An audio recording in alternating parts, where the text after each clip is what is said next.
Welcome to this relaxing sleep talkdown. Tonight, I'll guide you through a calming story that will help your mind unwind and ease you into a deep, peaceful sleep. Find a cozy position, let your body grow still, and close your eyes.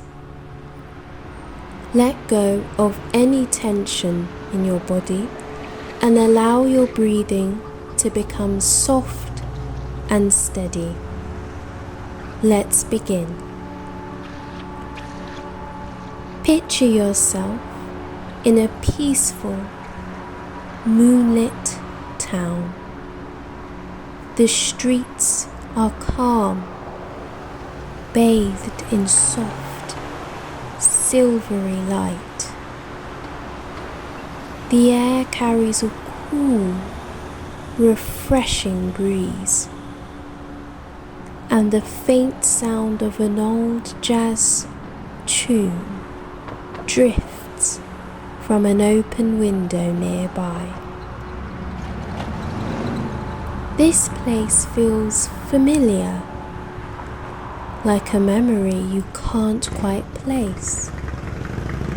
The sound of your footsteps is soft against the pavement as you walk along the empty street.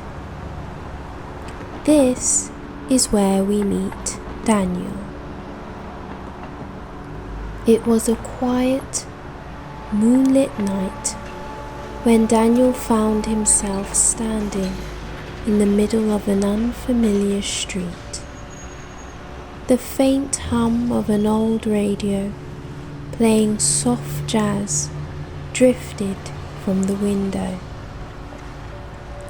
The air smelled different, like fresh rain on pavement mixed with the faint aroma of motor oil. He looked around, confused, until his eyes caught the neon glow of a diner sign that read Maggie's since 1969. Daniel's heart raced. He'd not long been walking home, just minutes ago, earbuds in, lost in a podcast. Now, he was in the past. He was sure of it. The streetlights, the cars parked along the curb were old-fashioned, their chrome glinting under the light. Even the clothes on passers-by confirmed it. This was the 1970s.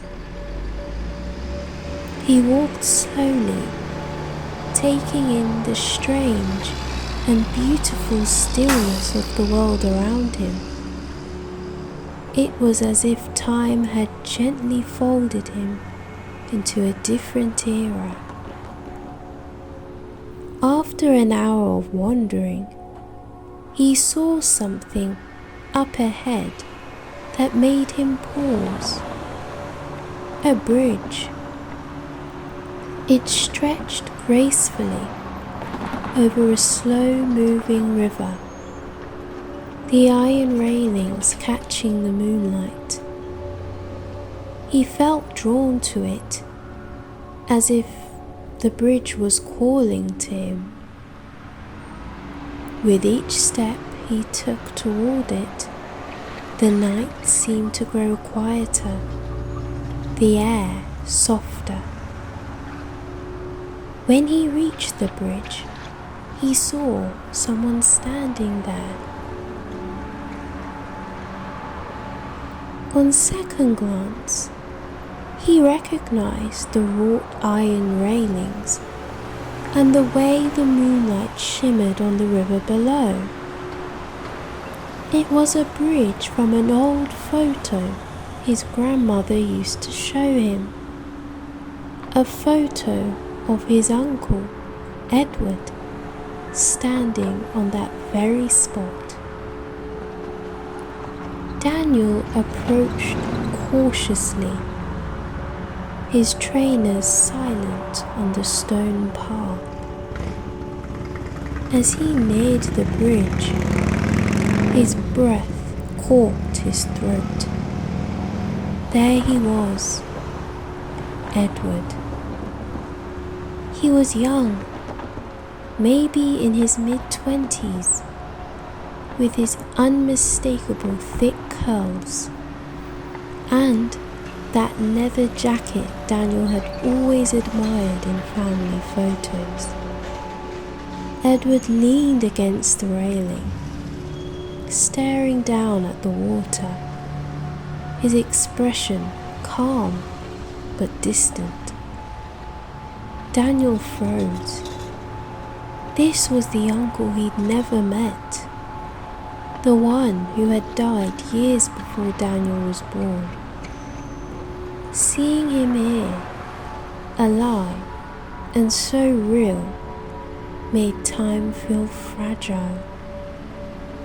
The stories Daniel had grown up with flashed in his mind.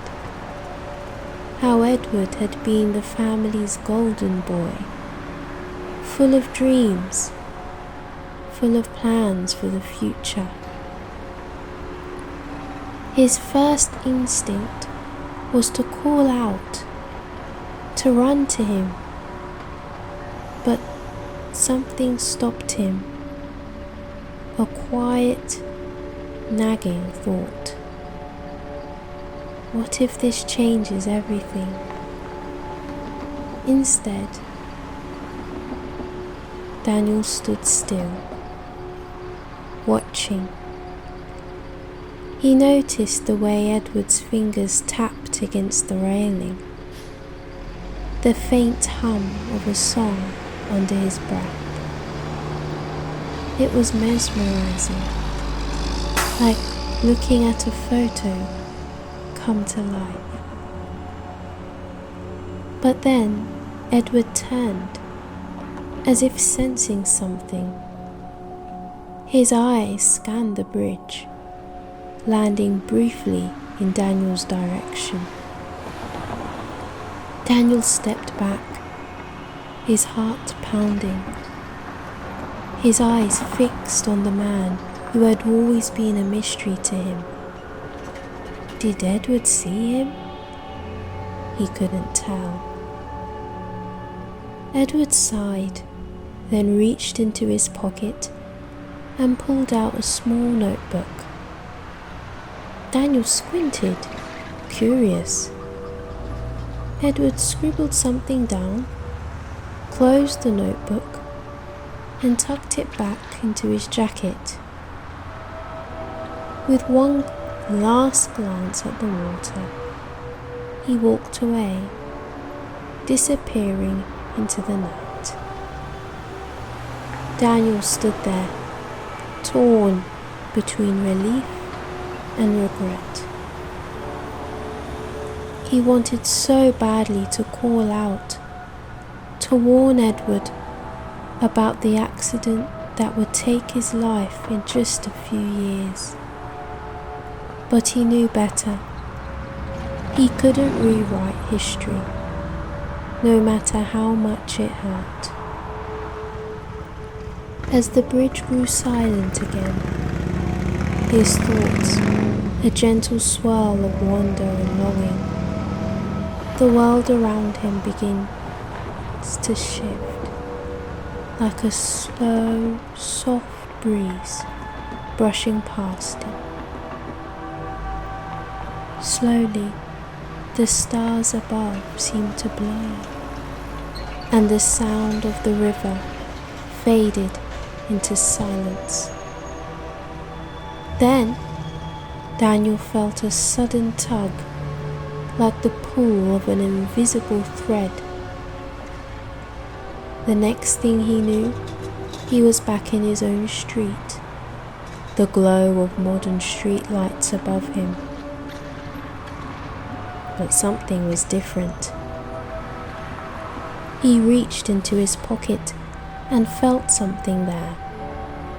Pulling it out, he realized it was the same notebook Edward had been holding. Daniel flipped it open to find a single page with a message written in neat, looping handwriting. To the one watching from afar, thank you for staying. Some things are meant to stay as they are. Edward. Daniel's hand shook as he closed the notebook. Somehow, across time, Edward had known. From that day on, Daniel carried the notebook everywhere. It was a reminder of the uncle he never met and the silent moment they shared on the bridge. A sense of peace washed over him, as if he'd been given a quiet gift, a moment of connection across time. Now, let that peaceful feeling settle over you.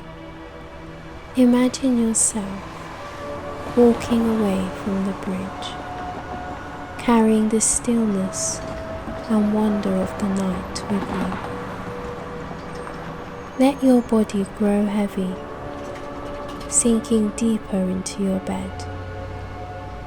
Feel your breathing slow, soft and steady as your mind drifts gently towards sleep. The world is quiet, safe and calm. You are at peace. Let the warmth of the story carry you into a restful, rejuvenating sleep. Sweet dreams and good night.